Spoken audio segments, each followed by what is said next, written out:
त्रेता युग में बलि नामक एक दैत्य था। वह मेरा परम भक्त था। विविध प्रकार के वेद सूक्तों से मेरा पूजन तथा यज्ञ किया करता था, परंतु इंद्र से देश के कारण उसने इनके तथा सभी देवताओं के लोगों को जीत लिया। तब सब देवता एकत्र होकर सोच विचार कर भगवान के पास गए और बृहस्पति सहित इंद्र आदि देवता प्रभु के निकट जाकर और नतमस्तक होकर वेद मंत्रों द्वारा भगवान का पूजन और स्तुति करने लगे। अतः मैंने वामन रूप धारण करके 5वां अवतार लिया और फिर अत्यंत तेजस्वी रूप से राजा बलि को जीत लिया। इतनी वार्ता सुनकर राजा युधिष्ठिर बोले कि हे जनार्दन, आपने वामन रूप धारण कर उस महाबली दैत्य को किस प्रकार जीता? श्री कृष्ण कहने लगे, मैं वामन रूपधारी ब्रह्मचारी बालक बलि से 3 पग भूमि की याचना करते हुए कहा, ये मुझको 3 लोक के समान है। हे राजन, यह तुमको अवश्य ही देनी चाहिए।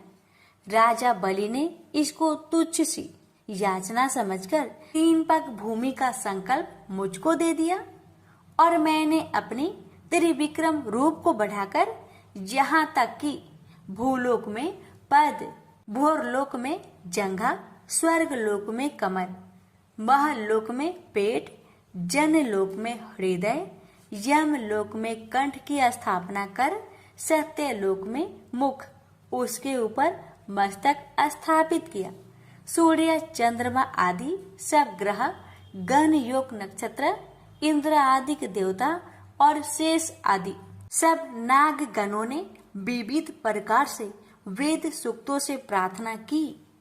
तब मैंने राजा बलि को हाथ पकड़कर कहा कि राजन, एक पद से पृथ्वी, दूसरे से स्वर्गलोक पूर्ण हो गए हैं, अब तीसरा पद कहाँ रखूं?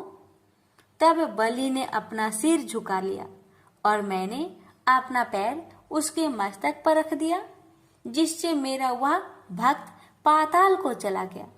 फिर उसकी विनती और नम्रता को देखकर मैंने कहा कि हे बलि, मैं सदैव तुम्हारे निकट ही रहूंगा।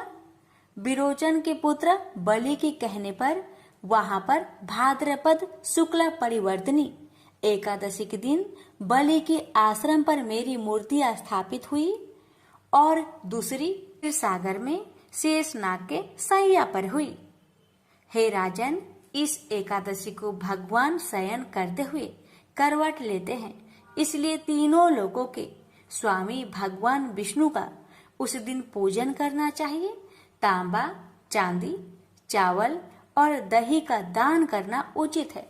जो विधि पूर्वक इस एकादशी का व्रत करते हैं, वे सब पापों से मुक्त होकर स्वर्ग में जाकर चंद्रमा के समान प्रकाशित होते हैं और यश पाते हैं। जो पाप नाशक इस कथा को पढ़ते या सुनते हैं, उनको 1000 अश्वमेध यज्ञ का फल प्राप्त होता है। प्रेम से बोलिए विष्णु भगवान की जय, वामन भगवान की जय।